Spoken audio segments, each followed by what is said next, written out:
दिल्ली में मतदान खत्म हो गया है और उसी के साथ ही शुरू हो गया है आंकड़ों का खेल। हर पार्टी और उसके नेताओं का अपना बड़ा दावा है। समाजवादी पार्टी दिल्ली के नतीजों को किस नजरिए से देख रही है, इसी पर हमारे साथ बातचीत करने के लिए समाजवादी पार्टी के नेता और विधायक शाहिद मंजूर साहब है। शाहिद मंजूर साहब, दिल्ली में क्या होने जा रहा है? मतदान तो खत्म हो गया है, एग्जिट पोल शुरू हो गए, आपको क्या लग रहा है दिल्ली में? देखिए, दिल्ली हो या मिल्कीपुर, दो चुनाव खास तौर से आज चर्चा का विषय है। एक दिल्ली और एक मिल्कीपुर। मिल्कीपुर में सुबह से ही ये खबर आ रही है कि वोटिंग नहीं डालने दी जा रही है।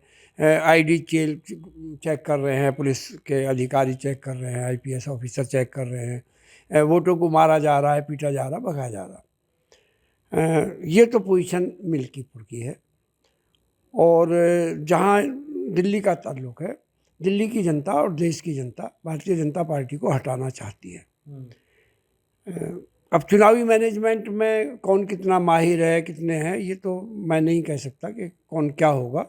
लेकिन एज ए होल जो है देश की जनता, वो जो पुराने मुद्दे हैं उन मुद्दों पर या जो देश की समस्या है उन पर ही बात करना चाहती है, उन्हीं पर केंद्रित रहना चाहती है। अच्छा शाहिद मंजूर साहब, एक चीज़ और मुझे बताइए, चूंकि आप बहुत सारी चीज़ें सियासत की बता देते हैं कि भाई हवा इस तरीके की चल रही है, चल रहा है दिल्ली में, क्या बीजेपी या केजरीवाल?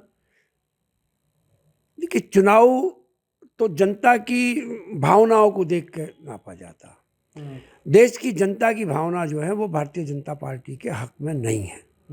और अब वो सवाल उठने लगे हैं कि गैस हो या पेट्रोल हो या जीडीपी हो या रुपए का अवमूल्यन हो या नौकरी हो या मिलिट्री हो या पेंशन हो, अब ये जितने भी मुद्दे हैं ये सब मुद्दे हावी होते जा रहे हैं और जनता के मन में जो बात है वो बाहर आती जा रही है।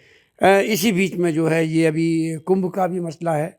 तो आज देश के प्रधानमंत्री भी ऐसे वक्त की तलाश में रहते हैं कि कैसे कहाँ से वोटों का ध्रुवीकरण की बात हो, तो वो भी आज गंगा स्नान का अच्छा दिन था, उन्होंने आज का दिन चुना है।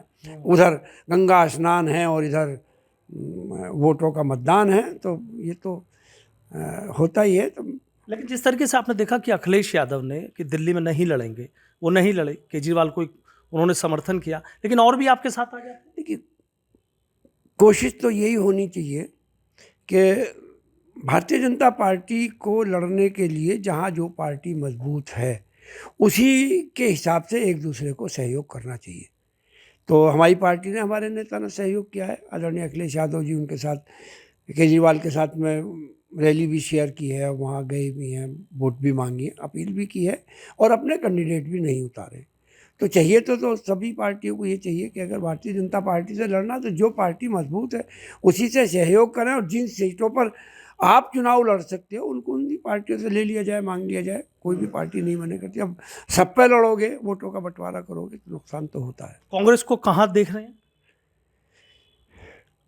कांग्रेस पिछले लंबे समय से, कांग्रेस का जो संगठन है वो कमज़ोर है। शीला दीक्षित जी के बाद में फिर कमज़ोर दिल्ली होती चली गई है। अब कितना वोट बैंक बचा है और कितनी सीट पे वो चुनाव लड़ पाएंगे ये तो समय बतलाएगा। लेकिन कांग्रेस की कमजोरी का फायदा किसे मिलेगा?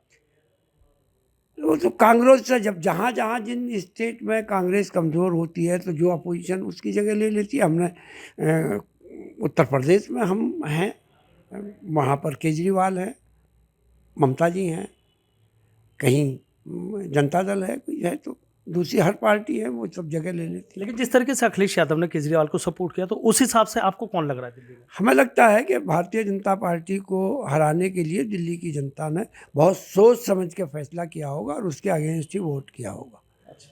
निश्चित रूप से पिछली बार भी वो काफ़ी सीट लेके जीते थे, तो हो सकता है कमोबेश एक दो सीट कहीं कहीं फर्क पड़ जाए, लेकिन भारतीय जनता पार्टी की वहाँ सरकार बने ऐसा मुझे लगता नहीं है। केजरीवाल जी सरकार बना लेंगे ऐसा मुझे विश्वास है। ऐसा विश्वास होता है। राज्यसभा और इसकी बात कर ले तो मिल्कीपुर में क्या लग रहा है? देखिए, मिल्कीपुर की जनता तो अभी उनको हरा चुकी है, अभी हराया था। अब आज बाई इलेक्शन में उन्होंने कितना फोर्स का प्रयोग किया है, कितना इस्तेमाल किया है, या जो वो करते आए हैं वोटों का, चाहे वो रामपुर हो या कुंदर की हो या कोई सी सीट हो, अगर पुलिस वोट डालेगी और डलवाएगी और वोटों को वोट नहीं पड़ने दिया जाएगा तो फिर कुछ भी हो सकता है, लेकिन जनता खिलाफ है भारतीय जनता पार्टी के, ये तय है। लक्ष्मीकांत वाजपेयी हैं, राज्यसभा सांसद हैं, उनका सीधा कहना है कि फूल के सिर पर जो है ताज सजने जा रहा है दिल्ली में।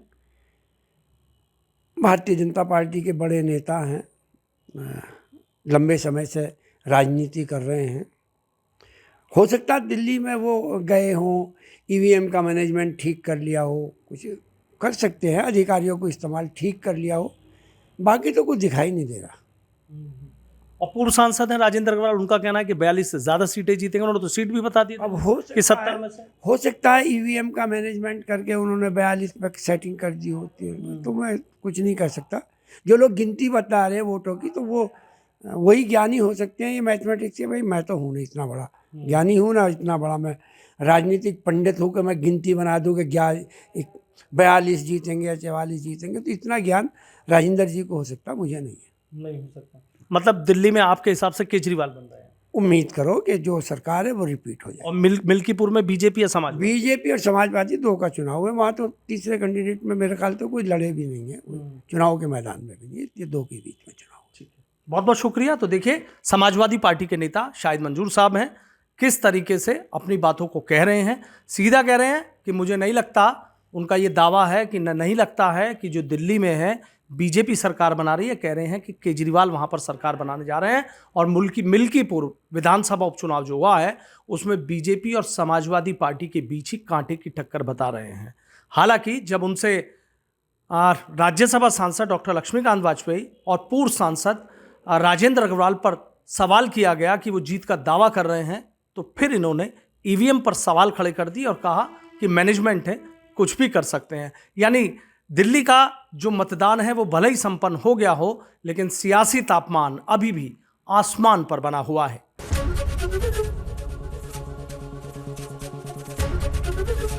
एबीपी गंगा, खबर आपकी, जुबान आपकी।